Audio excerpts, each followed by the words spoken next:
పత్రిక 6వ అధ్యాయం 11 నుంచి మనము 18 వరకు ఈరోజు ధ్యానం చేయాలి. ధ్యానం చేద్దాం. అందరూ కూడా మరి వాక్యాన్ని చూడండి. ఒకసారి తీసి 2 కొరింథీ 6వ అధ్యాయం 11 నుంచి. అపోస్తలుడైనటువంటి పౌలు గారు, ఓ కొరింథీయులారా, అరమర లేకుండా మీతో మాట్లాడుచున్నాను.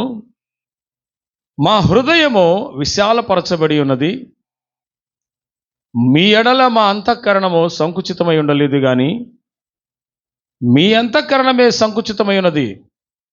మీ ఎడల మాకున్న అంతఃకరణమునకు ప్రతిఫలముగా మీరును మీ హృదయములను విశాలపరచుకునుడి. మీరు నా పిల్లలని మీతో ఇలాగు చెప్పుచున్నాను. తలలు పైకెత్తుదాం. Will shall explain. ప్రభు ఈ మాట ద్వారా మనందరితో మాట్లాడునుగాక. హల్లెలూయా. ప్రియులారా, అపోస్తలుడైనటువంటి పౌలు గారు దేవుని యొక్క వాక్యాన్ని, అంటే దేవుని యొక్క మాటని వాళ్ళకి అర్థమయ్యే రీతిలో ఒక సందర్భాన్ని గురించి మాట్లాడుతున్నాడు. అదేమిటంటే, ఆ కొరింథీ సంఘములో ఉన్న దేవుని పిల్లలు వాళ్ళ అంతరంగము సేవకుడి పట్ల సంకుచితంగా ఉందంట. అంటే దాని అర్థం, సేవకుల పట్ల ఎలా ఉందంటే హృదయంలో చేర్చుకోకుండా ఇరుకిరుగ్గా ఉంది, సంకుచితంగా, ఇష్టపడట్లా, విశాలంగా లేదు. సేవకుడు వారి అంతరంగంలో ఉన్నది బయట పెట్టి మాట్లాడుతున్నాడు. మేమైతే మా అంతరంగంలో అరమరిక లేకుండా విశాలంగా ఉన్నాం, మనసులో ఏమీ లేదు.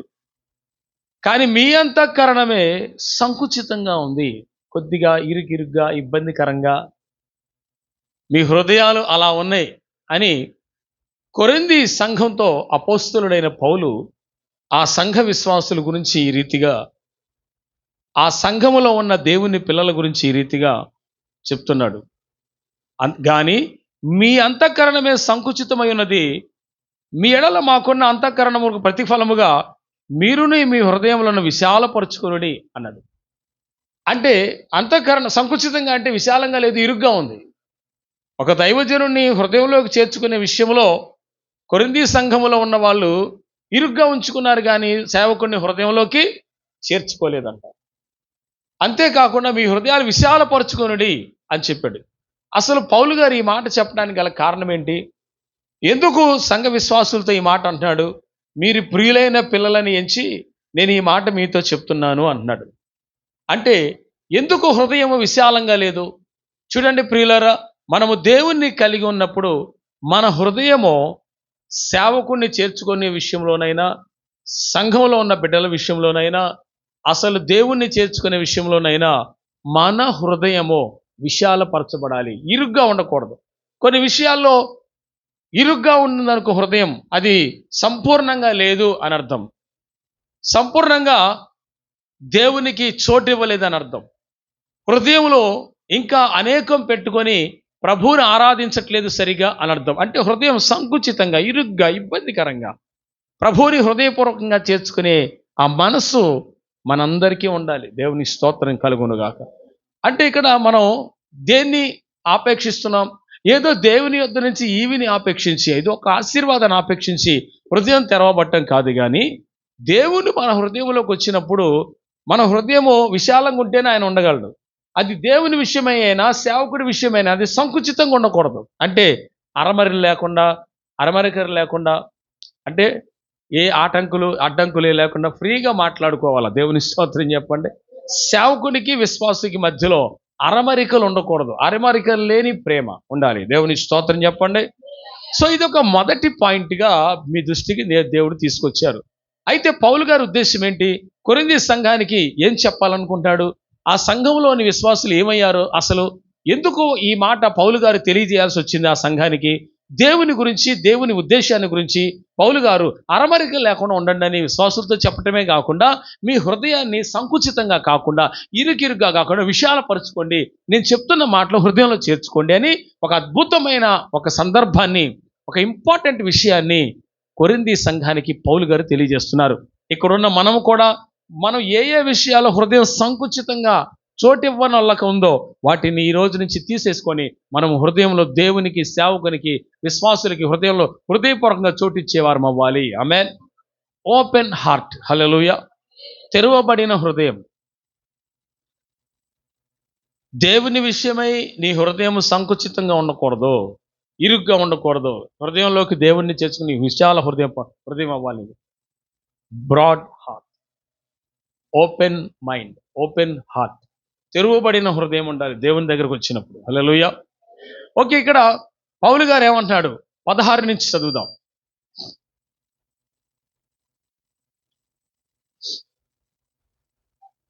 ఎందుకు కాదు, 16 నుంచి. దేవుని ఆలయమునకు విగ్రహముతో ఏమి పొందిక, మనము జీవము గల దేవుని ఆలయమై ఉన్నాము, అందుకు దేవుడు ఎలాగూ సెలవిస్తాడు. ఇప్పుడు మనం దేవుని ఆలయం అని వాక్యం చెప్తుంది. పౌలు గారు కూడా కొరింథీ సంఘానికి ఈ మాటే చెప్తున్నాడు. అంటే మనమందరము కూడా దేవుని పిల్లలమే, అయితే దేవుని ఆలయము అంటున్నాడు. చెప్పండి, we all are temple of God. ఆమేన్. మనమందరము దేవుని యొక్క ఆలయం అయితే దేవుడు మనల్ని కలుసుకుంటాడు అని రాయబడింది. ఇప్పుడు మనం అందరము ఆలయమే అయితే నిజంగా దేవుడు రావాలిగా మన దగ్గరికి, మన మీదకి, కానీ మన లోపలికి దేవుని అభిషేకం మన మీదకి రావాలిగా. మనం గుడిగా అయి మాత్రం ఆలయం మాత్రమే అయి ఉంటే ఆ ఆలయంలో దేవుడు లేకపోతే ఉపయోగం ఏముంది? హల్లెలూయా. మీకు అర్థమవుతుంది అనుకుంటున్నాను. హల్లెలూయా. But just read that. నేను వారిలో నివసించి ఇది పాత నిబంధన రిఫరెన్స్ కోట్ చేసి మాట్లాడుతున్నాడు పౌలు గారు. పాత నిబంధన రిఫరెన్స్ నిర్గమాకాండంలో ఉంటుంది, అది కోట్ చేసి కొత్త నిబంధనలో కొరింథీ సంఘానికి తెలియజేస్తున్నాడు. ఏమని? నేను వారిలో నివసించి సంచరింతును. చాలు. హల్లెలూయా. ఇక్కడ దేవుడు ప్రజల్లో వారిలో అన్నాడు. చెప్పండి, వారిలో. చెప్పండి, ఎవరిలో? దేవుడు అంట ప్రజల్లో నివసిస్తాడంట. ప్రజల్లో నివసించి వారిలో సంచరిస్తాడంట. హల్లెలూయా.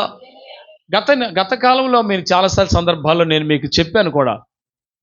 పాత నిబంధన కాలంలో ఇశ్రాయేలీయులు ఐగుప్తు నుంచి బయలుదేరి వచ్చినప్పుడు వాళ్ళ అరణ్య యాత్రలో ఉండగా ఆయా సందర్భాల్లో ఆయా ప్రదేశాల్లో పైన మేఘం నడుస్తుంది. ఆ మేఘం ఆగినప్పుడల్లా ఇశ్రాయేలీయులు ఆగాలి. ఆ ఆగిన చోటే, దేవుడు ఆగమన్న చోట ఆగి ఆ ప్రదేశములో నివాసం ఉండటానికి గుడారాలు వేసుకోవాలి. గుడారాలు వేసుకున్నటువంటి విశ్వాసులు ఎవరైతే ఇశ్రాయేలీయులు ఉన్నారో వాళ్ళు మేఘం కదిలేదాకా మళ్ళా కదలడానికి వీల్లేదు. అది ఒకరోజు ఉండని, నెల రోజులు ఉండని, ఒకవేళ సంవత్సరమే ఉండని గాక ఆ ప్రదేశంలో ఉండి తీరాలి. హల్లెలూయా. సో ఇక్కడ ఇశ్రాయేలీయులు ప్రజల మధ్యలో, వారి మధ్యలో నేను ఉంటానన్నాడు దేవుడు.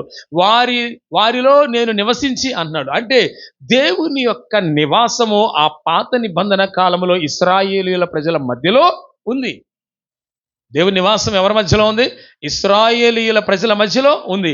అంటే దేవుడు ఎక్కడ నివసించాడంటే ప్రజలందరూ గుడారాలు వేసుకుంటే ఆ గుడారాల మధ్యలో యేసయ్య గుడారం ఉండేది. దేవాలయం లేక ప్రత్యక్ష గుడారం. అర్థమైందండి?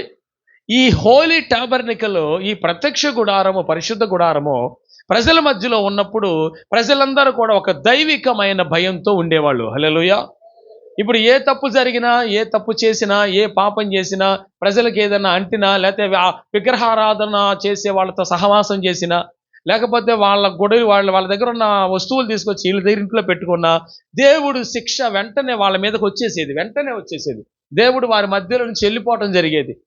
ఉట్టి గుడారం మాత్రమే ఉండేది. ఆ వెలుగు వెళ్ళిపోయేది, ఆ మహిమ, ఆ మేఘం వెళ్ళిపోయేది. అంటే దేవుడు వారితో లేడిక. ఎందుకంటే ఒక అపవిత్రత అనేది ఇశ్రాయేలు ప్రజలకు వచ్చేసింది కనుక ఆ మహాపరిశుద్ధుడైన వాడు వారి మధ్యలో నివసించలేక వెళ్ళిపోయేవాడు.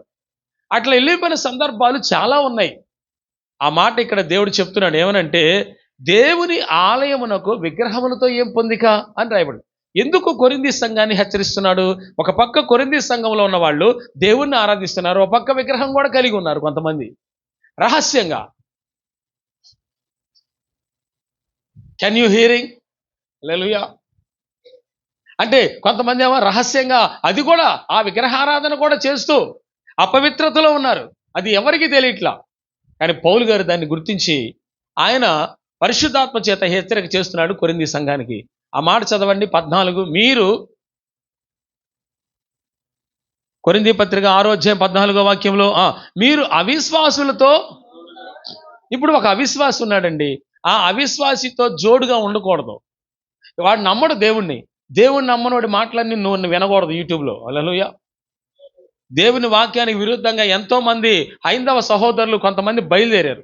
వాళ్ళ మాటలు మనం వినకూడదు. అవిశ్వాసి ఏం మాట్లాడతాడు దేవుడి గురించి గొప్పగా? అందుకని అసలు మనము యూట్యూబ్లో ఉన్నటువంటి ప్రతిదీ చెత్త చూడకుండా మంచి వాక్యాలు, మంచి ఉపదేశం ఉన్న వాళ్ళని మాత్రమే మనం ఫాలో అవ్వాలి. దేవుని స్తోత్రం. సో ఇక్కడ అవిశ్వాసితో నువ్వు సహవాసం చేస్తే ఏంటి? నీకేం తగ్గుద్ది? దుష్ట సాంగత్యము మంచి నడవడికని చెరిపేస్తుంది అని వాక్యంలో ఉంది.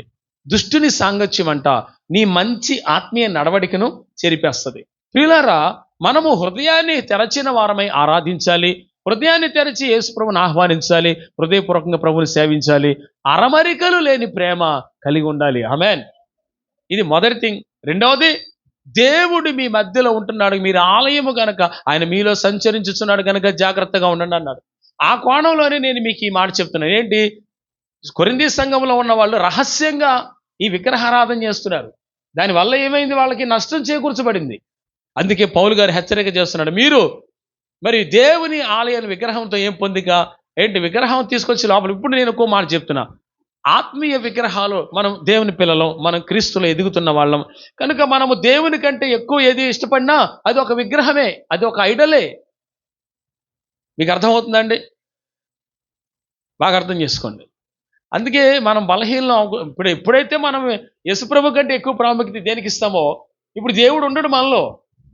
ఎందుకంటే ఆయన అన్నిటికంటే ప్రాముఖ్యత ఆయనకి ఇవ్వాలి అని వాక్యం చెప్తుంది.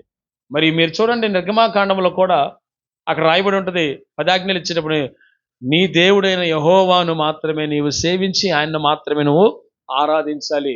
పైన ఉన్న ఆకాశం అందే కానీ, కిందనున్న భూమి అందే కానీ, భూమి కింద ఉన్న నీళ్ల అందే కానీ నీకు ఏ స్వరూపమైన దేన్ని కూడా చేసుకొని హృదయంలో పెట్టుకోవడానికి వీలు లేదు, ఆరాధించడానికి వీలు లేదు. ఎందుకంటే నీ దేవుడు పరిశుద్ధుడు, నీ దేవుడు రోషము కలిగిన వాడు, నీ దేవుడు రోషము కలిగిన యెహోవా అని ఆయా సందర్భాల్లో దేవుడు తెలియచేశాడు. మీ అంతరంగంలో దేవునికి సంకుచితమైన స్థానం ఇవ్వకూడదు, సంకుచితంగా ఉండకూడదు. దేవునికి ఇరుకు ప్లేస్ కాదు, విశాలంగా ఉండాలి. ఆమేన్.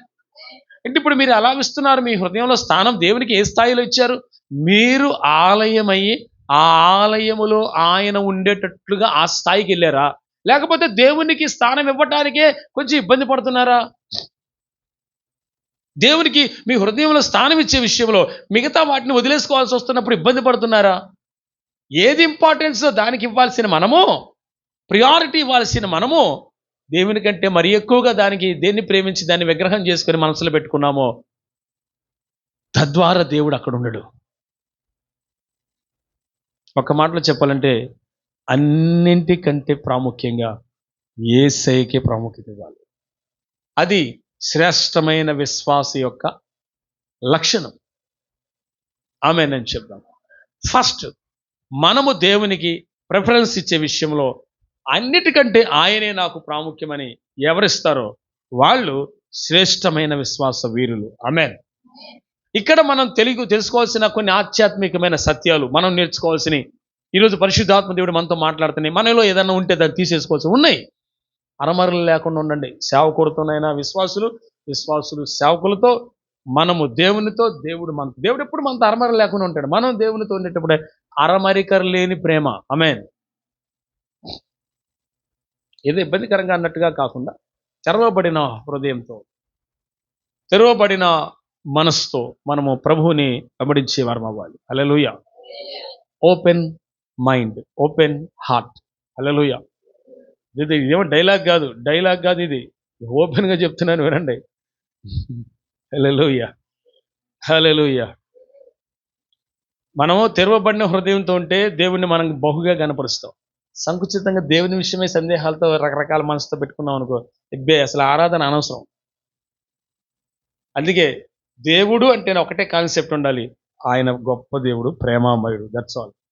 Great God. ఆయన గురించి అరమరిక ఉండకూడదు, సందేహాలు రాకూడదు. వాక్యంలో సందేహాలు వస్తే అడుగు చెప్తాం. దేవుని స్తోత్రం. హల్లెలూయా.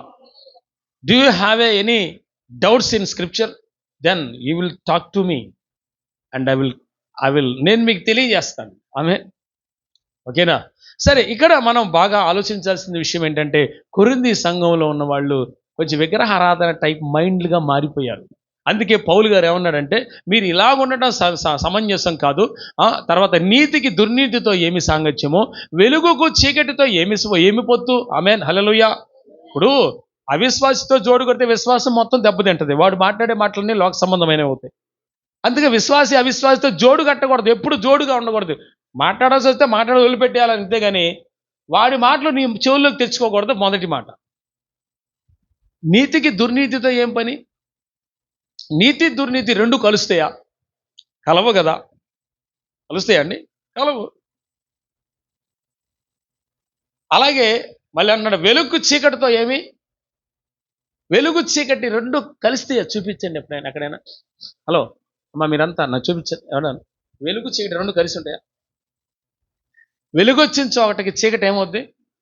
వెళ్ళిపోతున్నది. నువ్వు ఎంతన్నా ఇక ఆ చీకటి నువ్వు ఎంత పోయినా ఆ చీకటి కలవదు వెలుగుతో.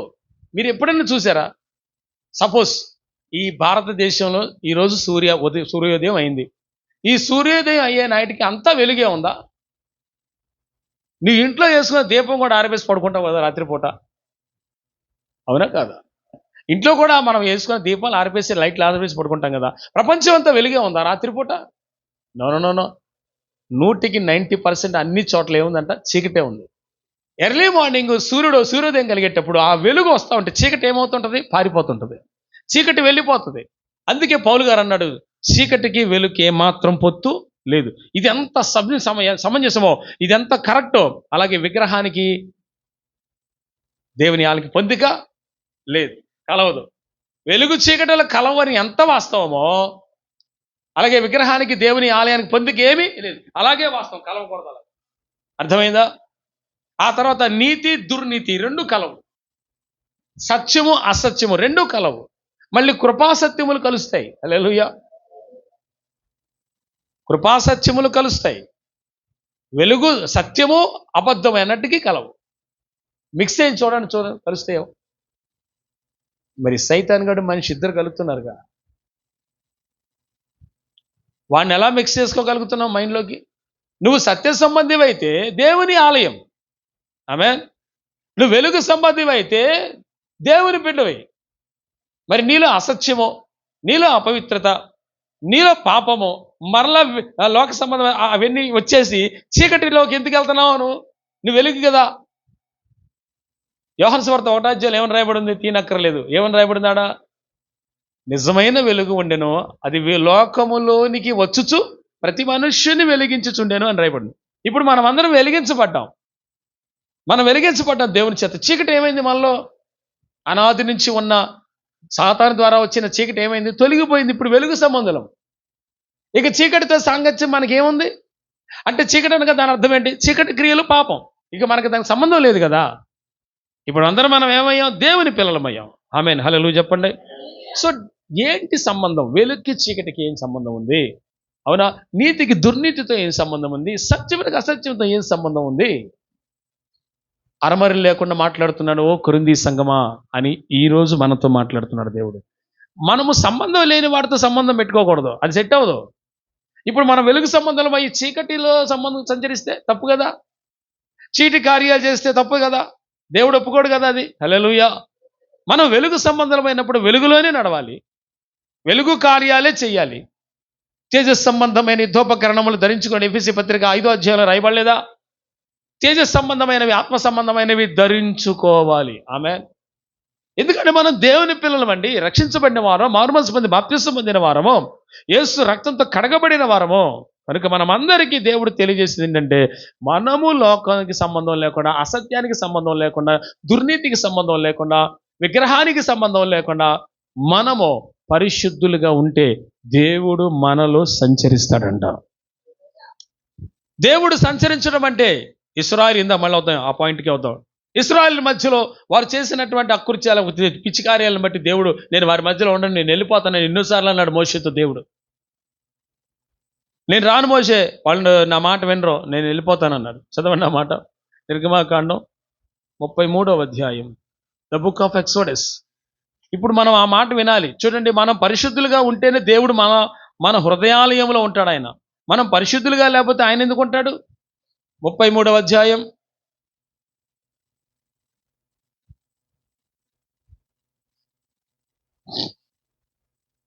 3వ వాక్యం.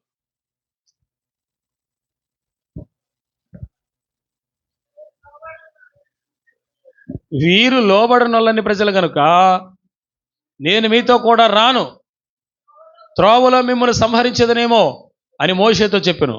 ప్రజలు ఆ దుర్వార్త విని దుఃఖించిరి. చాలు, తల్ల పైకెత్తను అందరూ. దేవుడు అన్నాడు నేను మీతో రానన్నాడు. ఆ విషయం మోషే గారు ప్రజలతో చెప్పేసరికి ప్రజలు ఏడ్చారంట. దేవుడు రాకపోతే మా ఆత్మీయ జీవితం ఎలా ఉంటుందండి అన్నాడు. అంటే దేవుడు రాకుండా వాళ్ళు చేసే యాత్ర, అరణ్యాత్ర క్షేమకరం కాదు. అందుకే మీరు ప్రార్థన చేసుకున్నట్టు బయటికి వెళ్ళేటప్పుడు ఎనీ టైం, ఈ స్టడీకి వెళ్ళు, కాలేజీకి వెళ్ళు, ఉద్యోగానికి వెళ్ళు, వ్యాపారానికి వెళ్ళు, నీ పనికి వెళ్ళు, నువ్వు ఏ పనికి వెళ్ళినా మొదట ప్రార్థన చేసుకుని వెళ్ళు. First you pray for God. Lord, నేను నీ యొక్క పని మీద వెళ్తున్నాను, లేకపోతే నా పని మీద వెళ్తున్నాను, నేను వెళుచున్న పని కార్యాల్లో మీరు తోడుగా ఉండి నడిపించండి. ప్రార్థన ఒక 5 నిమిషాలు జస్ట్ అట్ట మోకరించి, ఖచ్చితంగా మోకరించాల్సిందే. మోకరించలేని ఓల్డ్ అయితే ఏజ్ ఉన్న వాళ్ళు అయితే కష్టం, ఓకే. కానీ మోకరించి ఒక 5 నిమిషాలు దేవుని సన్నిధిలో 5 నిమిషాలు గడపండి. ఒక్క 5 minutes. అంత టైం దొరకలేదు, కనీసం 3 నిమిషాలు అన్నది దేవుని సన్నిధిలో మనం ప్రార్థించుకొని, తండ్రి నేను బయటికి వెళ్ళుచుండగా నా ఇంటి వారికి కాపుదలు ఇవ్వండి, నా బిడ్డలకి కాపుదలు ఇవ్వండి, మా ఇంట్లో ఉన్న వాళ్ళందరికీ కాపుదలు ఇవ్వండి, నేను వెళుచున్నా నాకు కాపుదలు తెచ్చేయండి, నా చుట్టూ అగ్ని కంచి వేయండి, మా వాహనం చుట్టూ అగ్ని కంచి వేయండి, నా బిడ్డల చుట్టూ అగ్ని కంచి వేయండి, పిల్లలు స్కూల్కి వెళ్తున్నారు, కాలేజీకి వెళ్తున్నారు, అన్ని విషయాలు మనం ఆ 3-4 నిమిషాలకు వేడుకొని వాక్యాన్ని ఎత్తిపట్టి ఇది మొదలుకొని రాకపోకలేదు యెహోవా మీకు తోడయుండునన్నావు కదయ్యా, నీ సన్నిధి మాకు ఆ ప్రార్థన కంచె వేస్తుంది. ఆ వాక్యాన్ని ఎత్తిపట్టావు కనుక అగ్ని కంచె వేస్తుంది. ఆ దినమునకే every day we going to pray for God. మనం ఎప్పుడు బయటికి వెళ్తామో, ఎప్పుడు లోపలికి వస్తామో, వచ్చినాక థ్యాంక్స్ చెప్పాలి, కృతజ్ఞత చెల్లించాలి. ఒక్క మాట, వీళ్ళ ప్రయాణంలో దేవుడు ఎందుకు వీరితో రానన్నాడంటే, వీళ్ళు మోషే నా మాట విననొల్లని ప్రజలు అన్నాడు. అసలు దేవుడే ఈ మాట అన్నాడంటే ఎంత విసుక్కొని ఉంటాడు దేవుడు. దేవుని ప్రజలు దేవుని మాట వినకపోతే ఎలాగండి? ఇప్పుడు నిన్ను ఐగుప్తులను తెచ్చింది ఆయన కదా, మన్నా ఇచ్చింది ఆయన కదా, వస్త్రాలు మైకుండా చూస్తుంది ఆయన కదా, నీ కాళ్ళువాపు రాకుండా చూస్తుంది ఆయన కదా, నీకు ఆహారం పెట్టేది ఆయన కదా, నీళ్ళు ఇచ్చేది ఆయన కదా, మంచి వాతావరణం ఇచ్చింది ఆయన కదా, గుడారాల్లో ఏ అపాయం జరగకుండా, ఏ విష జంతువులు నిన్ను తాకుండా ముట్టకుండా నిన్ను కాపాడుతుంది ఆయన కదా. ఇన్ని మేలు చేస్తున్న దేవునికి నువ్వు కృతజ్ఞత బుద్ధి కలిగి లేకపోతే ఎలాగండి? హల్లెలూయా. ఇక్కడ మీరు గమనించండి, ప్రజలు ఆ దుర్వార్త విని దుఃఖించిరండి. అవి దుర్వార్త, అది మరి అది మంచి వార్త, దేవుడు రావట్లేదు మీతోనంటే. అందుకే మన ఆత్మీయ జీవితంలో కూడా మనతో దేవుడు రావాలంటే మనము ఈ లోకానికి పూర్తిగా వేరైపోయి ఉండాలి. వెలుక్కి చీకటితో సంబంధం లేదు, ఉండకూడదు. దుర్నీతికి నీతికి సంబంధం లేదు, విగ్రహానికి ఆలయానికి సంబంధం లేదు. అరమరి లేకుండా దేవుని హృదయంలో చేర్చుకోండి. మీ హృదయము తెరవబడిన హృదయమై ఉండాలి. మీ హృదయము తెరవబడినదై ఉండాలి. అప్పుడు దేవుడు మీ అంతరంగంలో నివసిస్తాడు. మీరు ఆలయమై ఉంటే మరింత సంతోషిస్తాడు. ఆమేన్. గట్టిగా స్తోత్రం చెప్పండి అందరూ. యేసు ప్రభు రావట్లేదు కాబట్టి అమ్మయ్య దేవుడు మనతో రావట్లేదు, రేపు మన ఇష్టం వచ్చిన చెలరైపోవచ్చు అనుకున్నారు వాళ్ళు. కాదు, అక్కడ ఏమనుకున్నారు తర్వాత చదవండి. ప్రజల దుర్వార్త విని దుఃఖించి ఎవడవును ఆభరణములను ధరించుకోలేదు. హల్లెలూయా. అంటే మనసులో దుఃఖం వచ్చేసి దేవుడు రాకపోతే ఇంకా మాకేం హ్యాపీనెస్ ఉంది అనుకున్నారేమో. వాళ్ళ ఆభరణాలు కూడా కొంచెం ధరించుకోలేదు. అంటే ఇప్పుడు ఆభరణాలకు ప్రాముఖ్యత ఇచ్చాడని కాదు, అక్కడ దేవుడు వాళ్ళందరూ ఆభరణాలు తీసేటట్టు మాట్లాడాడు. అక్కడ నేను మీ మధ్యలోకి రావాలంటే నేను చెప్పింది చేస్తారో చేయరో, ముందు అసలు ఆ పని అది అడుగానంటే ఏం చెప్పమంటావు చెప్పు నాయనంటే 5వ వాక్యం నుంచి చదవండి. కాగా యెహోవా మోషేతో ఆ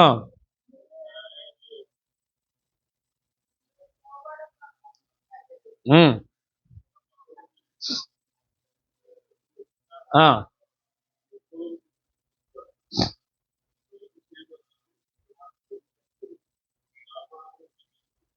అంటే ఎందుకు నిన్నేం చేయాలో నాకు తెలియాలంటే ముందు నీ ఆభరణాలు తీసి అవతలపడే అన్నాడు. అంటే మేమెందుకు మొత్తుకునేది తీసి అవతల పడిండని? మాకేమన్నా పిచ్చా, చేదస్తావా, ఇంకేమైనా ఉందా? ఏం లేదుగా. మా ప్రభు చెప్పాడు కాబట్టి అమ్మవారు అలంకరించుకున్నాడు, అలంకరించుకుంటేట ఏది మీ మ్యాటర్ ఏంది అసలు అని దేవుడు అడిగితే మన పనితే వణికిపోతాం మనం. కొత్త నిబంధన కాలంలో కొంతమంది క్రైస్తవులు తెగ ఒక్క బొట్టు ఒక్కటే ఉండదు, మిగతా అన్నీ ఇక ఏమి లేదు. ఇక క్రైస్తవులు అంటే ఏంటో ముందు అసలు ఏ సమర్పణలోకి రావాలో ముందు అసలు దేవుడు మనల్ని ఏం చెయ్యాలని ఆయన ఆలోచిస్తున్నాడు, అది ఆయనకి తెలియాలంట. ముందు ఆపడ తీసవతల పడేయమన్నాడు. హల్లెలూయా. అంటే వీళ్ళకి నచ్చలేదు, దేవుడికి నచ్చలేదు అసలు. వాళ్ళు ఆయనకు నచ్చంది మనకెందుకు నచ్చాలి? ఈ సమర్పణ వస్తే గ్రేట్. ఆయనకు నచ్చంది నాకు నచ్చదు. ఈ టైప్ మైండ్ ఉంటే దేవుడు మిమ్మల్ని ఎంతగానో ప్రేమిస్తాడు. అసలు మిమ్మల్ని వదిలిపెట్టాడు దేవుడు. ఎప్పుడైనా గమనించండి, దేవునికి నచ్చంది మనకి నచ్చకూడదంతే. అట్ట కాదుగా, దేవుడు చెప్పినా వద్దన్నా మనం అవి చేస్తే మనకు సంతోషం, మనకు సంతోషం ఏదో అదే చేస్తాం. అక్కడే కదా దేవుడు బాధపడేది.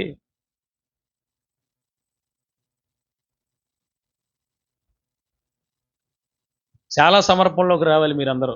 హల్లెలూయా. చాలా ప్రియులారా, మీరు ఏమి ధరించారో ఆ ధరించిందంతా ఆభరణమే. అప్పుడు దేవుడికి ఇష్టం ఉండట్లేదు. ముందు నేను మిమ్మల్ని ఏం చేయాలనుకుంటున్నానో అది నాకు తెలియాలంటే ముందు మీరు ఆభరణాలు తీసేయండి అన్నాడంట. తీసేయమంటే అప్పుడు వాళ్ళు ఏం చేశారు తెలుసా?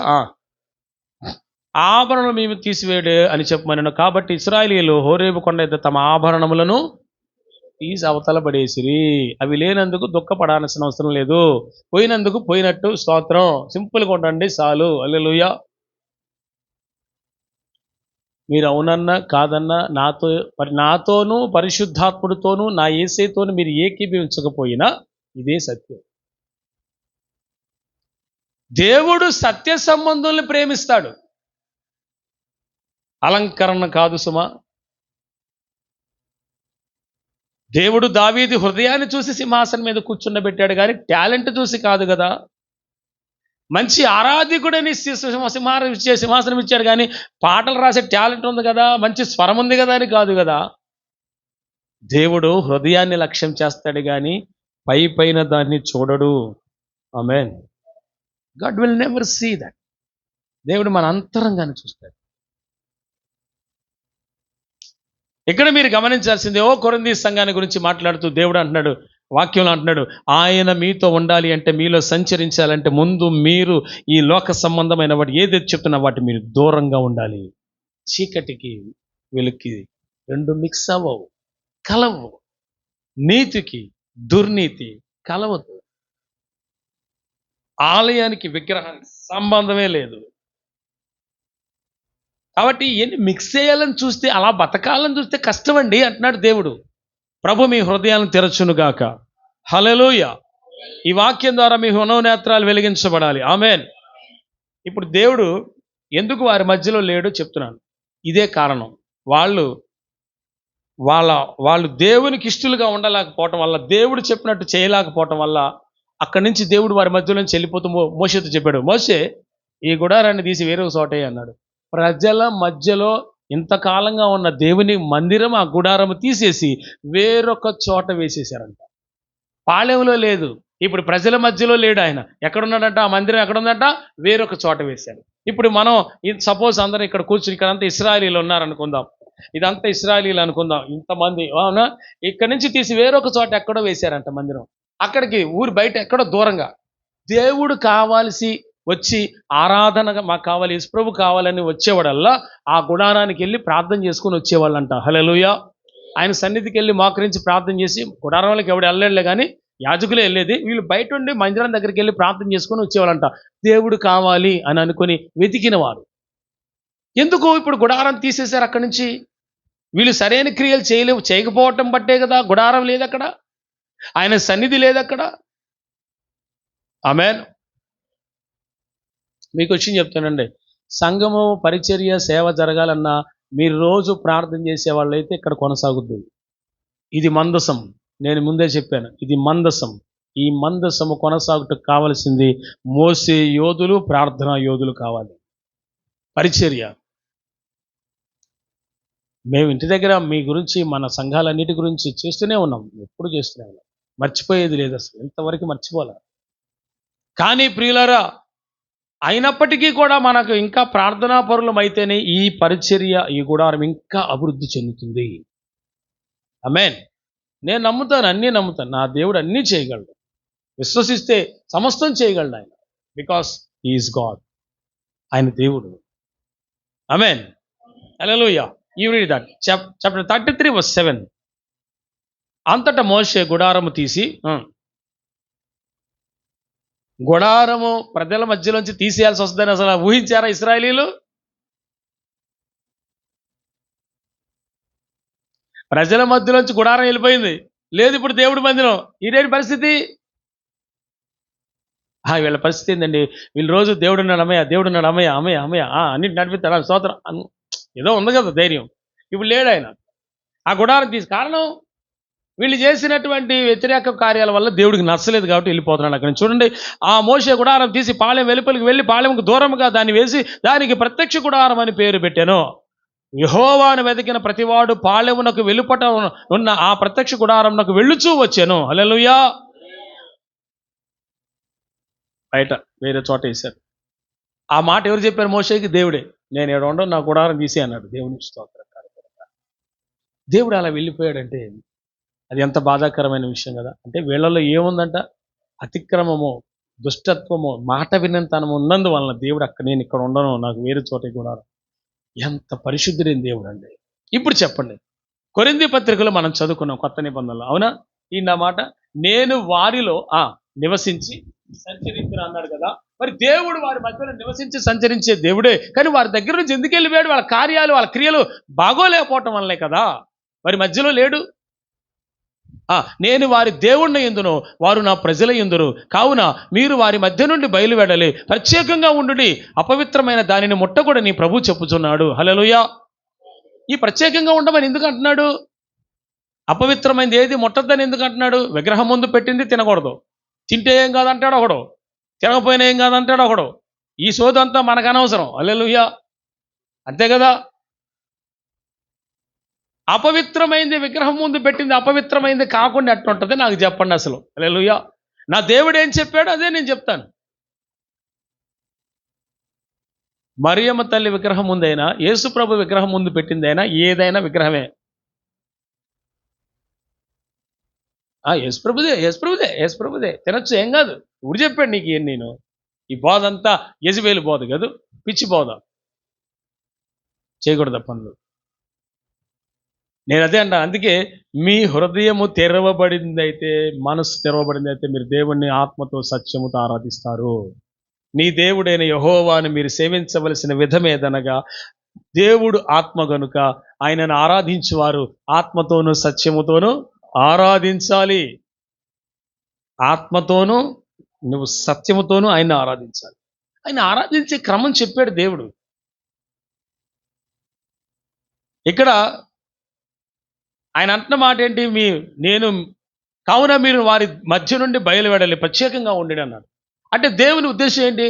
నా ప్రజలైన ఇశ్రాయేలీయులు ఐగుప్తులో ఉన్నప్పుడు ఎన్నో బాధలు పడ్డారు, వాళ్ళ ఆచారాలకి వాళ్ళ వ్యవహారాలకి మగ్గిపోయారు, ఎన్నో శ్రమలు పడ్డారు, బయటికి తీసుకొచ్చాను, మీరు ప్రత్యేకంగా ఉండండి అని ఇశ్రాయేలీయులతో చెప్పాడు. హల్లెలూయా. ఇప్పుడు మనం కొత్త నిబంధనలో మరింత శ్రేష్టముగా పలుకు ప్రోక్షణ రక్తంకి వచ్చాం. హెబ్రీ పత్రిక 11 ప్రకారం మరింత శ్రేష్టమైనది, మరింత పవిత్రమైనది యేసు రక్తం. ఆ రక్తంలో కడుగుబడిన మనం ఇంకెంత పవిత్రంగా ఉండాలి? నా వైపు చూడండి అందరూ. పాత నిబంధన కాలంలో గొర్రెపిల్ల రక్తం కిందకు వచ్చిన వాళ్ళే సూచనగా పవిత్రంగా ఉండాలి అని ఆజ్ఞాపిస్తే, దేవుడు ప్రత్యేకంగా ఉండుడి అని ఆజ్ఞాపించిన ఆ దేవుడు కొత్త నిబంధన కాలంలో గొర్రెపిల్ల వంటి క్రీస్తు రక్తము చేత మనం నిజంగా విమోచించబడ్డాం కదా, మరి ఎంత పవిత్రంగా ప్రత్యేకంగా ఉండాలి? ప్రత్యేకత అంటే ఇక్కడ వస్త్రాల్లోనే కాదు నేను చెప్పేది. ప్రత్యేకత అంటే ఇక్కడ నువ్వు భక్తి గల వ్యక్తివని అదేదో రూపంగా బయటికి చూపించడం అని కాదు నేను చెప్పేది.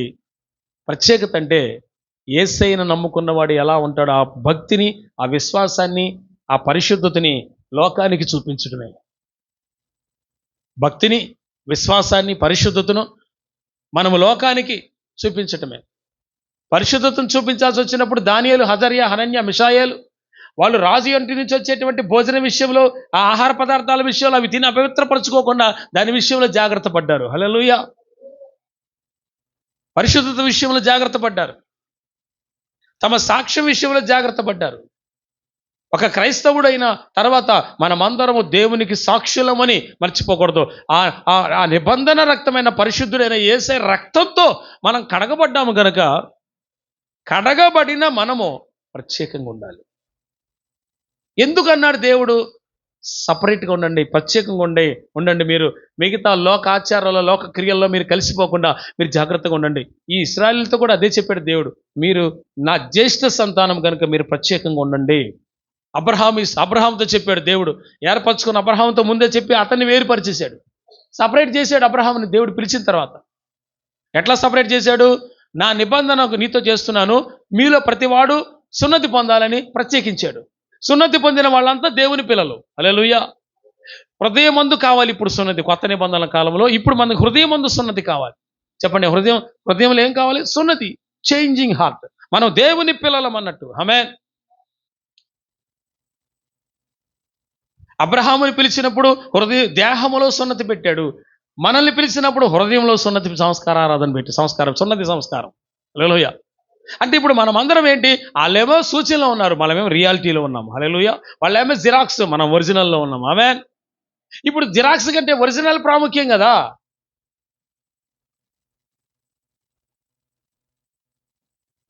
వాళ్ళ కాలములో భక్తి విషయంలో అంత ఇదిగా చూపించిన దేవుడు కొత్త నిబంధనలో ఇంకెంత కరెక్ట్గా ఉండాలి అంటున్నాను నేను. హల్లెలూయా. అందుకే మనం ప్రత్యేకంగా ఉండిన ఈ జీవితంలో మన ప్రత్యేకత ఏంటో అన్యులకు తెలియాలి, మన ప్రత్యేకత ఏంటో అనేకులకు తెలియాలి. ఎందుకు మీరు ఎట్లా ఉంటారు? కలవకుండా పలవకుండా మాతో పాటు పలహారం తినకుండా అని అంటారు చాలా మంది. కానీ మనం అలా ఉండకూడదని వాక్యం చెప్తుంది. ప్రత్యేకంగా ఉండండి.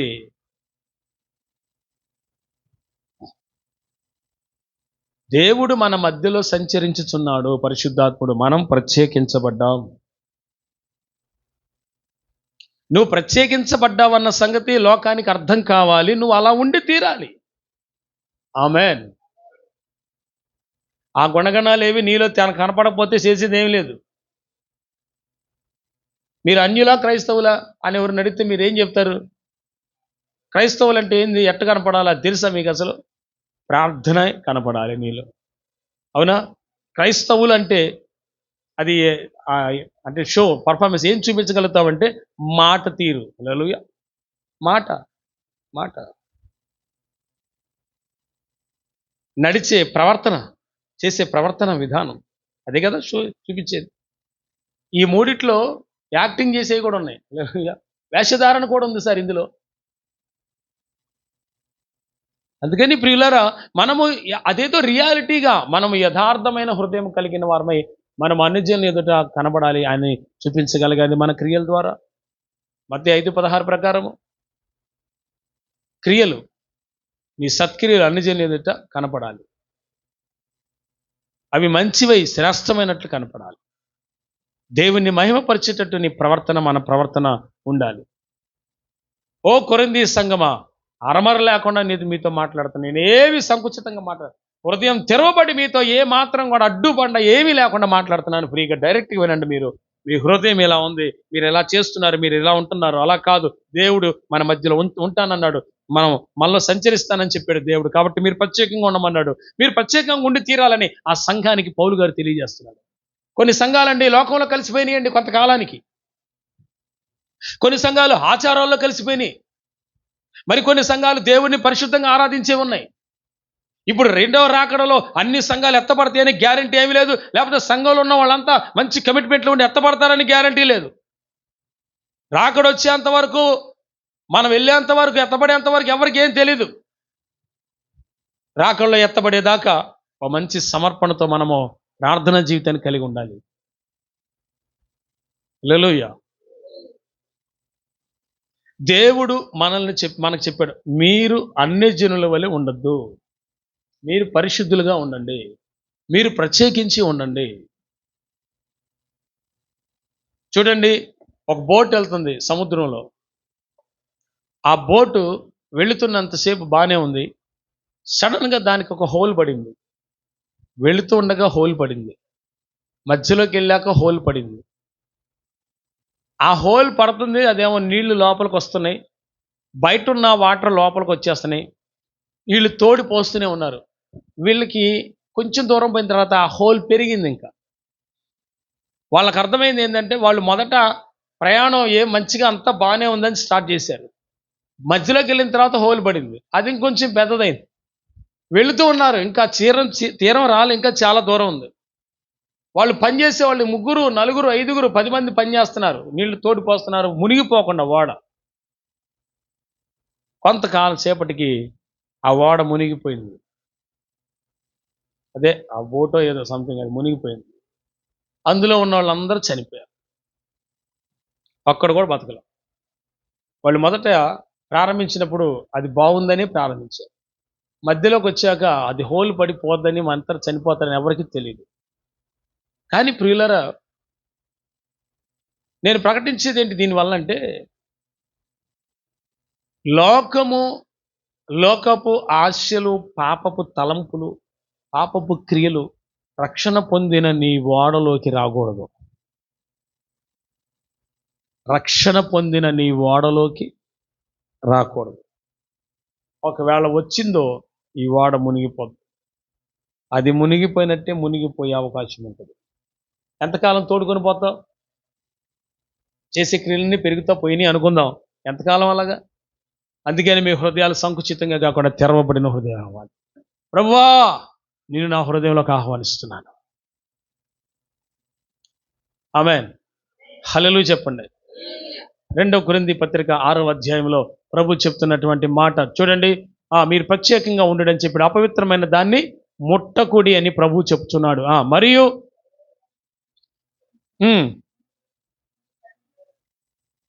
మీకు తండ్రినయ్యుందును, మీరు నాకు కుమారులను కుమార్తెలనయ్యుందునని సర్వశక్తి గల ప్రభువు చెప్పుచున్నాడు. ఆమేన్. దేవుడే మనకి తండ్రిగా, దేవుడే మనకి సమస్తము అయ్యుండి మనల్ని నడిపించేవాడంట. నేను మీకు తోడే ఉంటాను. తండ్రి మనకి తండ్రిగా ఉంటాడంట. దేవుడు మనకి తండ్రిగా ఉంటాడు. అక్కడేమంటాడు మరలా,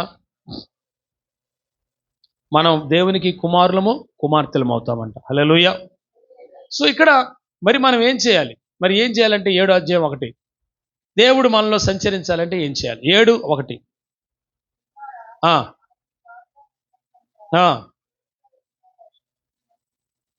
దేవుని భయముతో పరిశుద్ధతను సంపూర్తి చేసుకొనుచు శరీరమునకును ఆత్మనకు కలిగిన సమస్త కల్మషము నుండి మనలను పవిత్రులనుగా చేసుకొందుము. హల్లెలూయా.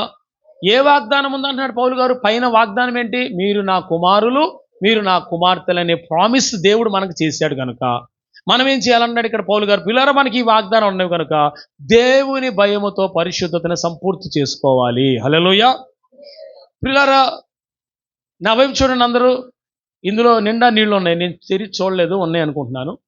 సపోజ్ ఇదంతా నీళ్ళు ఉన్నాయి ఈ బాటిల్లో. ఇందులో ఇంతవరకే ఉంటే ఇది సంపూర్ణం కాదు. హాఫ్ ఆఫ్ ద వాటర్ ఉంటే సంపూర్ణం కాదు. ఈ వాటర్ ఇక్కడ దాకా ఉన్నా సంపూర్ణం కాదు. ఈ వాటర్ ఇక్కడ దాకా వచ్చినా సంపూర్ణం కాదు. ఈ వాటర్ పైకి వెళ్ళి నింపబడితే సంపూర్ణం. అంటే విశ్వాస యాత్రని మనం ప్రారంభించినప్పుడు అది కొంచెంగా ఉందనుకుందాం. ప్రారంభ దశ. సంవత్సరాలు గడుస్తున్న కొలది ఏమవ్వాలా? విశ్వాసంలో, ప్రార్థనలో, పరిశుద్ధతలో, వాక్యంలో, అన్ని విషయాల్లో మనం ఏం చేయాలంట? సంపూర్తి అవ్వాలి, ఫుల్ఫిల్ అవ్వాలి.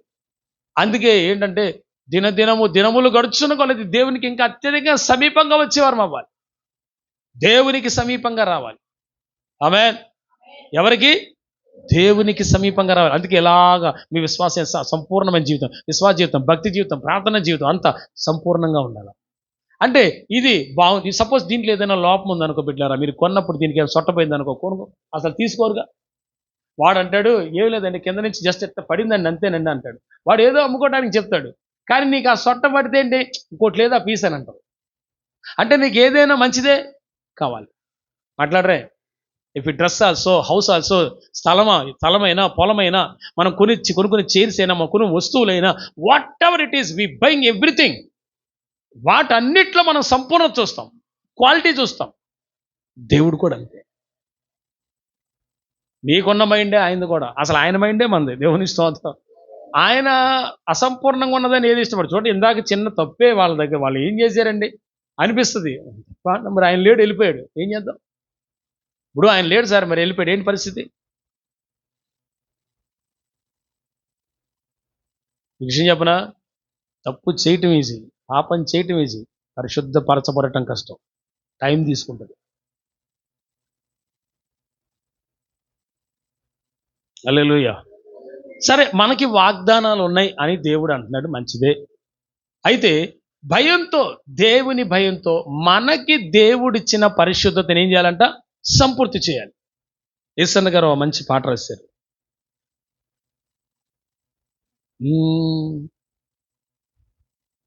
నా ప్రార్థన ఆలకించువాడా, నా కన్నీటిని తుడుచువాడా, నా నిందలన్నిటిలో ఇమ్మానుయేలువై నాకు న్యాయము తీర్చితివా. హల్లెలూయా.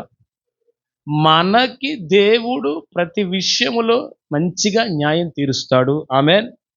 ఇది వాస్తవం, అవునా? నేను ఎందుకు ఈ పాట పాడానంటే ప్రియులారా, ఒక్కొక్క ఆయన జీవితంలో అలాగున్న దేవుడు ఒక అద్భుతమైన పాటనిచ్చి అతను జీవించే సాక్రిఫికేషన్ జీవితం అవుతుంది, మామూలు జీవితం కాదు, పరిశుద్ధ జీవితం, సమర్పించబడిన జీవితం. ఆమేన్. తన జీవితంలో అనుభవాలతో రాసినటువంటి పాటలో మనకు అర్థం అవలసింది ఏంటి? ప్రభువా, నా నిందలన్నింటిలో నువ్వు ఇమ్మానుయేలే లేకపోతే యెహోషాపాతువై నాకు న్యాయం తీర్చు, నాకు తోడే ఉండు. అది దేవుని భయంతో ఉంటేనే. ఆమేన్. దేవుని భయముతో మనము పరిశుద్ధతను ఏం చేయాలంట? సంపూర్తి చేసుకోవాలి. అంటే పరిశుద్ధతకి ఏదో ఫుల్ఫిల్ ఉంది, పరిశుద్ధతలో ఫుల్ఫిల్నెస్ ఉంది. అర్థమైందండి? నేను మీకు కింద చెప్పే వాటర్ బాటిల్, వాటర్ గురించి, అవునా? ఇది కొద్దిగా మిగిలిపోయిన అసంపూర్ణమే. అంటే పరిశుద్ధతలో మనము సంపూర్తిగా చేసుకోవాల్సింది ఆ తీరు, ఆ విధానము ఏదో ఉంది, మనం నెరవేర్చాల్సింది. ఎందులో? పరిశుద్ధతలో. హల్లెలూయా. మరి పరిశుద్ధతలో మనము సంపూర్తి చేయాల్సి ఉండగా దాని విషయమే వదిలిపెడితే, పరిశుద్ధతను వదిలిపెడితే, పరిశుద్ధతను వద్దనుకుంటే, పరిశుద్ధతగా ఉండకుండా తప్పిపోతే అది ఎప్పుడు ఫుల్ఫిల్ అవుద్ది? అందుకే కొలసి 1:28 పౌలు గారు చెప్పిన మాట ఏంటి? ప్రతి మనుష్యుని మేము సంపూర్ణులుగా చేసి ఆయన ఎదుట నిలబెట్టవలెనని అని రాయబడింది. అంటే మనలందరినీ వాక్యంలో పరిశుద్ధాత్మ దేవుడు ఏం చేస్తున్నాడంట? సంపూర్ణులుగా చేస్తాడు, పరిపూర్ణంగా. ఆయన ఎదుట నిలబడాలి, ఆయన ఆరాధించాలి. నవైచూడండి అందరూ ఒక మాట. ఇప్పుడు దేవుని ఎదుట నిలబడటానికి ఇక్కడ మనం పూర్తి ట్రైనింగ్ అవ్వాలి. అసలు ఈ ఆదివారపు ఆరాధన దేవుడి దగ్గర నువ్వు వచ్చి అప్లికేషన్ పెట్టుకునే ఆరాధన కాదు నన్ను అడిగితే. అసలు ఆరాధన ఏంటంటే అక్కడ నువ్వు యుగ యుగాలు నిలుచుటకు ఇక్కడ ఉపదేశ క్రమంలో ఎదిగి ఒక ఆత్మ సంబంధమైన పవర్ఫుల్ బిడ్డగా నువ్వు మారాలి. అందుకోసం ఈ వర్షిప్. హల్లెలూయా. ఎందుకంటే నువ్వు ఉండాల్సింది యుగ యుగాలు. ఇక్కడ 1 గంట 2 గంటలకు వచ్చేసరికి నీకు తలనొప్పి కాళ్ళ నొప్పులు మోకాళ్ళ నొప్పులు చేత. కానీ అక్కడ ఇవేమీ ఉండవు, శరీర సంబంధమైనది ఏది ఉండదు. అక్కడ మహిమదేహం ఉంటుంది. ఆయన ఎదుట ఉండి యుగ యుగాలు ఆరాధించే ఆ మహాకృప దొరుకుద్ది. ఆయన ఆరాధించడానికే కదా మనం వెళ్ళేది అక్కడికి. హల్లెలూయా. ఆరాధించటం అంటే కూడా గడప కమ్ముల పునాదులు అదిరేటట్టు ఆరాధిస్తారంట దేవదూతలు. హల్లెలూయా. పరలోకంలో గడపలు ఉన్నాయి. ఆ గడప కమ్ములంట, కమ్ములు ఇవి ఇలా చక్కే. మరి ఇక్కడంటే చక్కే, మరి అక్కడ ఏమైనా బంగారమే ఉన్నాయేమో, మరి అవి అదిరేటట్టు ఆరాధన చేస్తారంట. పాడతంటే, శృతిగానాలు చేస్తుంటే, వాయిద్యాలు వాయిస్తుంటే దేవుడు అంత మహింపరుస్తారు. ఆ ఆరాధనలో మనం యుగ యుగాలు ఉండి ఆరాధించడానికి వెళ్తాం. అసలు వెళ్ళేదే ఆరాధించడానికి. మరి అక్కడే అక్కడ ఆరాధించడానికి వెళ్తాం. ఇక్కడ ఆరాధనలు ఎంత నలిగిపోవాలా? అసలు ఆరాధన అంటే పిచ్చెక్కిపోవాలి. ఆరాధన అంటే ఆశ ఉండాలి. దేవుని ఆరాధించాలంటే ముందు ఉండాలి. ఈ క్వాలిటీస్ ఉన్న వాళ్ళంతా అక్కడ ఉంటారు పైన. పరిశుద్ధులు అంటారు వాళ్ళు యుగ యుగాలు ఆరాధించే పనిలోనే ఉంటారు. ఆయన అసలు ఇంకో సబ్జెక్టే లేదు అసలు అక్కడ. నువ్వు నేను మనం ఏమనుకున్నా అక్కడ ఇంకో వ్యవహారం ఏమీ లేదు, ఆరాధించటమే. నీ ఇంట్లో నీ గృహం ఏదో నీకు ఇస్తాడు, హాయిగా ఆడ ఉండటం, తిరగటం, పరలోకంలో ఉండటం, ఏంటి జీవజలం తాగటం, జీవజలం ప్రవహిస్తుంటుంది పైన తెల్లగా. జీవజలం దాన్ని తాగుతూ ఉంటాం, కాయలు తింటూ ఉంటాం, జీవవృక్ష ఫలాలు ఇచ్చి కాయలు ఉంటాయి. ఎల్లప్పుడు మనలో జీవం ఉండటం కోసం, ఆ షైన్ ఉండటం కోసం అవన్నీ పెట్టాడు దేవుడు అక్కడ. యేసుప్రభు ఉంటాడు, పరిశుద్ధులు ఉంటారు, అబ్రహాం, ఇస్సాకు, యాకోబులు అందరూ అక్కడే ఉంటారు, పౌలు గారు అక్కడే ఉంటారు. అందరూ అసలు నేను ముందు చూడాలనుకుంటుంది అబ్రహాంని, పౌలుని ఇద్దరు చూడాలి. దేవుని స్తోత్రం. రైన్హార్డ్ బాంకే 70 లక్షల మందికి రక్షణలోకి నడిపించిన వాడు. 70 లక్షల మందిని.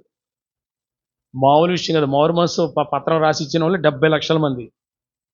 సౌత్ ఆఫ్రికా ఖండం మొత్తాన్ని షేక్ చేశారు సువార్త ద్వారా. బిల్లీ గ్రహం కోటి దాదాపుగా ఎన్ని కోట్ల మందికి చెప్పాడు ఆయన సువార్త. కోట్లలోనే ఉంది ఆయన సువార్త చెప్పిన వాళ్ళ సంఖ్య. ఇప్పుడు రైన్హార్డ్ బాంకే, బిల్లీ గ్రహం లాంటి వాడు మనం చూసాం. ఫేస్ టు ఫేస్ కలుసుకోలేదులే కానీ ఇతర దేశాల వాళ్ళు కదా. వాళ్ళని అక్కడ ఏ దేశం ఆపుద్ది అక్కడ పైన వాళ్ళని కూడా చూడొచ్చు పోయి. హల్లెలూయా. నీకు అర్థమవుతుందా? పరలోకంలో ఖండాలు ఏమీ లేవు కదా, అంతా ఒకటేదే. ఎక్కడున్నా పోయి కలిసి మాట్లాడచ్చు. అరే భయ్ అబ్రహాం గారు మీరేనా, మీ గురించి ఎంత చెప్పుకున్నామని చెప్పి ఆయన పోయి డైరెక్ట్ చూసి మాట్లాడచ్చు. పౌలు గారు మీరేనా, ఆహా. మనం చూడలేదు కదా పౌలు గారిని. పేతురు అపోస్తులు, పేతురు శిష్యులు, 12 మంది శిష్యులు, వాళ్ళందరిని చూసి తెగ సంతోషిస్తాను. నేను అనేది ఏంటంటే, ఎంత ఆత్మ సంబంధమైన మహిమ అక్కడుంటే నీకు ఇక్కడ ఏం గోలబయ్యా నాయనా, ఇది ఏమిరా, నువ్వు దేని కోరుకుంటున్నావు? మీ హృదయాలు తెరవబడాలి, మీరు దైవికంగా ఎదగాలి, పరిశుద్ధతని సంపూర్తి చేసుకోవాలి. అంటే పరిశుద్ధతలో కూడా ఏదో మనం ముగించాల్సింది, తేలగొట్టాల్సింది ఏదో ఉంది, ఏదో చేసేయాలి, కంప్లీట్ చేసేయాలి. డిగ్రీ లాగా. హల్లెలూయా. Can you understand?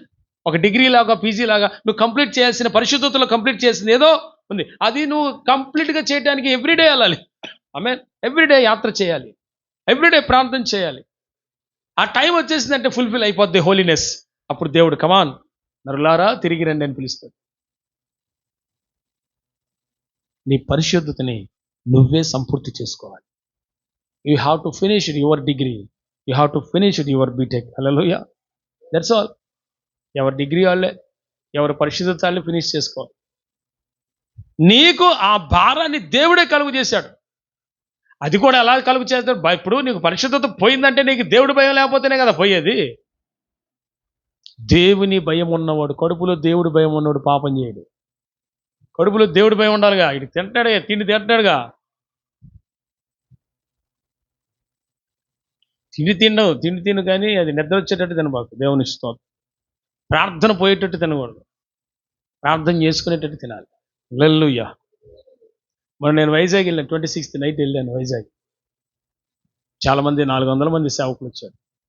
అన్నకు అప్పగించుకున్న వాళ్ళే 400 మంది దాదాపుగా ఉన్నారు. నేను కూడా వెళ్ళాను. పెద్ద మందిరం అన్నది చాలా బాగుంది.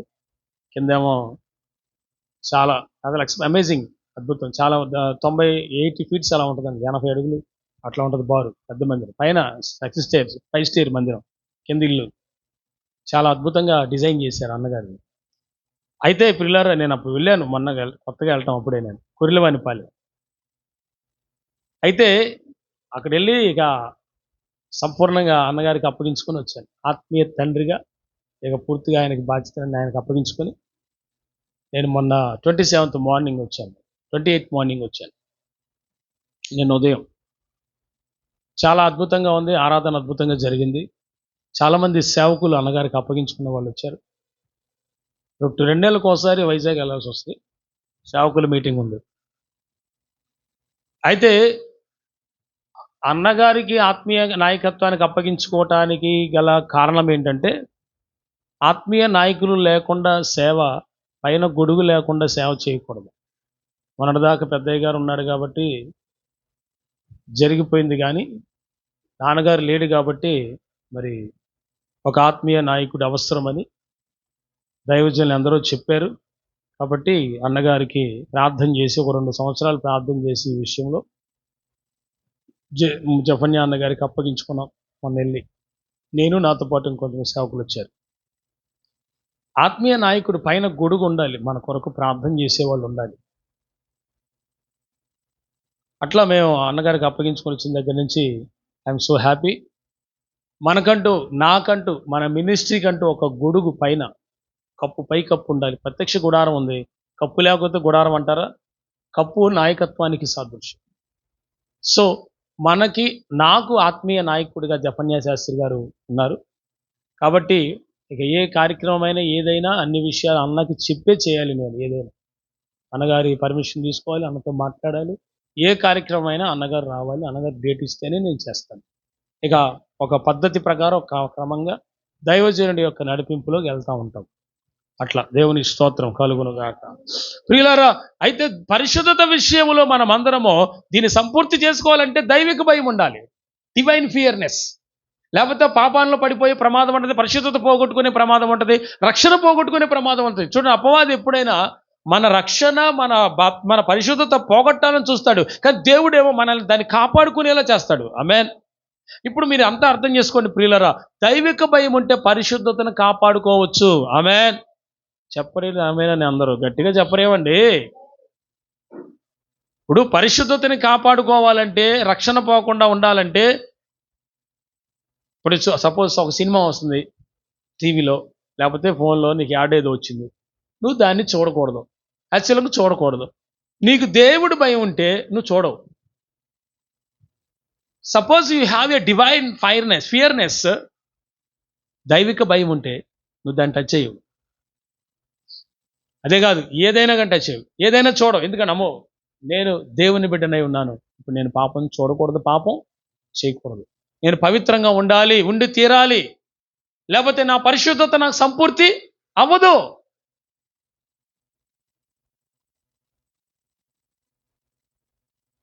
లోపాలు కలిగి ఉన్నది నువ్వే ఇష్టపడవు, దేవుడు ఎందుకు ఇష్టపడతాడండి? హల్లెలూయా. ఒక్కటే లైన్, లోపాలు ఉన్నది మనమే ఇష్టపడవు, దేవుడు ఎలా ఇష్టపడతాడు? ఇప్పుడు ప్రభు మిమ్మల్ని అందరినీ బలపరిచి దేవుని నిత్య రాజ్యములు ఆయనతో పాటు ఉంచి మిమ్మల్ని సంతోషించేలా చేయాలని దేవుని ఆశ. హల్లెలూయా. What is the desire of God? దేవుని ఆలోచన ఉద్దేశం ఏంటంటే మనం ఆయన సన్నిధిలో ఉండాలని, ఆయన ఆరాధించాలని, ఆయన సేవించాలని.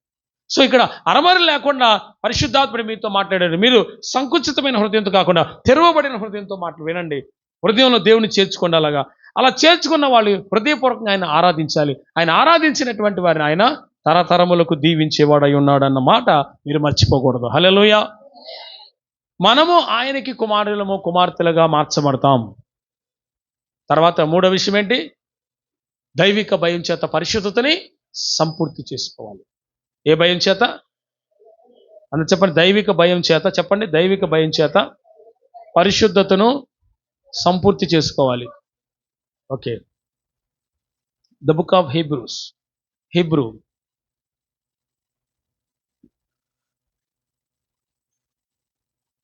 అక్కడ పౌలు గారు చెప్పినటువంటి మాట నేను మీకు ఒకటి జ్ఞానం తీసుకొస్తాను.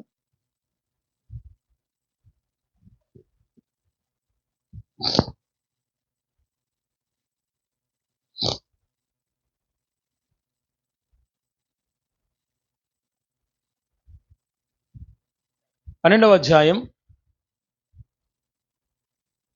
25. ఇంత చెప్పినా నా మాట వినలేదు అనుకోండి, నేను చేసేది ఏం లేదు అనే మాట చెప్పడం కోసం ఆ వాక్యం తీశాను. చదవండి, హెబ్రీ పత్రిక 12:25.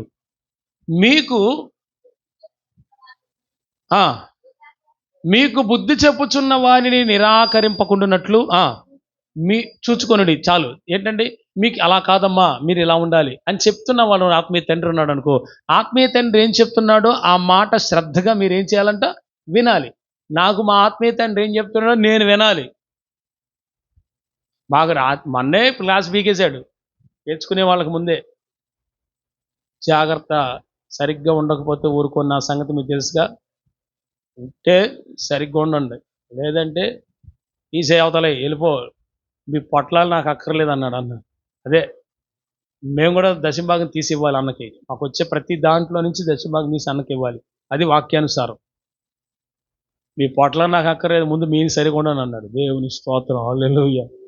కాబట్టి ప్రియులారా, మనం గమనించాల్సిన విషయం, మనల్ని హెచ్చరిస్తే మీకు బుద్ధి చెప్పుచున్న వానిని మనము నిరాకరించకూడదు. Understand that? మీకు అర్థమవుతుందా? నిరాకరించకూడదు, వినాలి. ఓకేనా? తర్వాత చదవండి. వారు భూమి మీద నుండి బుద్ధి చెప్పిన వారిని నిరాకరించినప్పుడు తప్పించుకొనకపోయిన ఎడల పరలోకము నుండి బుద్ధి చెప్పుచున్న వారిని విసర్జించు మనము తప్పించుకొనకపోవటం మరి నిశ్చయము కదా. హల్లెలూయా. ఆయన నుంచి బుద్ధి చెప్పిన దేవుణ్ణి నిరాకరిస్తే తప్పించుకుంటామా? అంటే మీకు బుద్ధి చెప్పుచున్నవాడు పరిశుద్ధాత్ముడే కదా. అలా కాదు నాన్న ఇలా ఉండాలి, ఇలా కాదు నాన్న ఇలా ఉండాలి, ఇలాగ మీ జీవితాన్ని సంపూర్తి చేసుకోవాలి, ఇలాగ దైవిక భయం కలిగి ఉండాలని లేఖనాల్లో నుంచి నేను మీకు బోధిస్తున్నాం. హల్లెలూయా. సో ఇక్కడ మనం అందరం ఏంటంటే ప్రియులరా, దేవుణ్ణి మనం ఆరాధించే విషయంలో, ప్రార్థించే విషయంలో ఆయన్ని సంతోషపెట్టే వారమై ఉండి దైవికమైన భయంతో పరిశుద్ధతను ఏం చేయాలంట? సంపూర్తి చేసుకోవాలి. ఎందులో కలవకూడదు? దుర్నీతిలో, చీకటిలో, విగ్రహములో, అపవిత్రతలో దేంట్లో కూడా మనం కలవకూడదు. చూడండి, ఇందాక ఎగ్జాంపుల్గా చెప్పాను. నీతి దుర్నీతి కలుస్తుందా? కలవదు. వెలుగు చీకట్లు కలుస్తాయా? కలవు. విగ్రహానికి ఆలయం ఏమైనా పొందుకుందా? లేదు. నువ్వు ఆలయం అయితే నీలో ఉండాల్సింది ఎవరు? దేవుడు. ఆ దేవుడు మన ప్రభు అయిన యేసు. పాత నిబంధన కాలములో ప్రత్యక్షమైన యెహోవా వాక్కు, యెహోవా వాక్కు, యెహోవా వాక్ అన్నదో అంతా కూడా ప్రత్యక్షమైంది యేసయ్యే. ఎందుకని? ఆయన వాక్యమై ఉన్నాడు గనక. ప్రవక్త నోట పలికిన ప్రతి మాట యేసయ్యే. ఇది యెహోవా వాక్కు, ఇది యెహోవా వాక్కు. ఆమేన్. ఆ రక్షకుడైన ఆ దేవుడే వాళ్ళందరినీ పరిపూర్ణులుగా చేయగలిగిన వాడు. మొదటి మాట, అరమరిక లేకుండా సేవకులు విశ్వాసులు, విశ్వాసులు సేవకులు అరమరిక లేకుండా ఉండాలి. First thing. 2, ఇక్కడ ఏమనుంది? చదివాం మనం. హృదయం సంకుచితంగా ఉండకూడదు, ఇరుగ్గా ఉండకూడదు. దేవునికి విశాలమైన హృదయం ఇవ్వాలి. ఆమేన్. తర్వాత వెలుగు చీకటికి, చీకటి వెలుగుకి, దుర్నీతికి నీతికి, నీతికి దుర్నీతికి, విగ్రహానికి ఆలయం సంబంధం లేదు, కలవకూడదు. ఓకేనా? 4 ఏం చెప్పాడు? నేను మీ మధ్యలో సంచరిస్తాను, మీరు ప్రత్యేకంగా ఉండండి. పూర్తి విషయం ఏంటి? ప్రత్యేకంగా ఉండండి.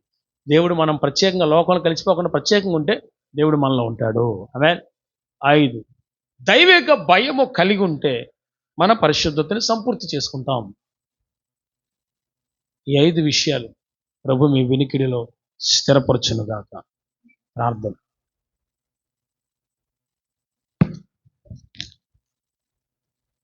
ప్రేమగల పరిశుద్ధ తండ్రి,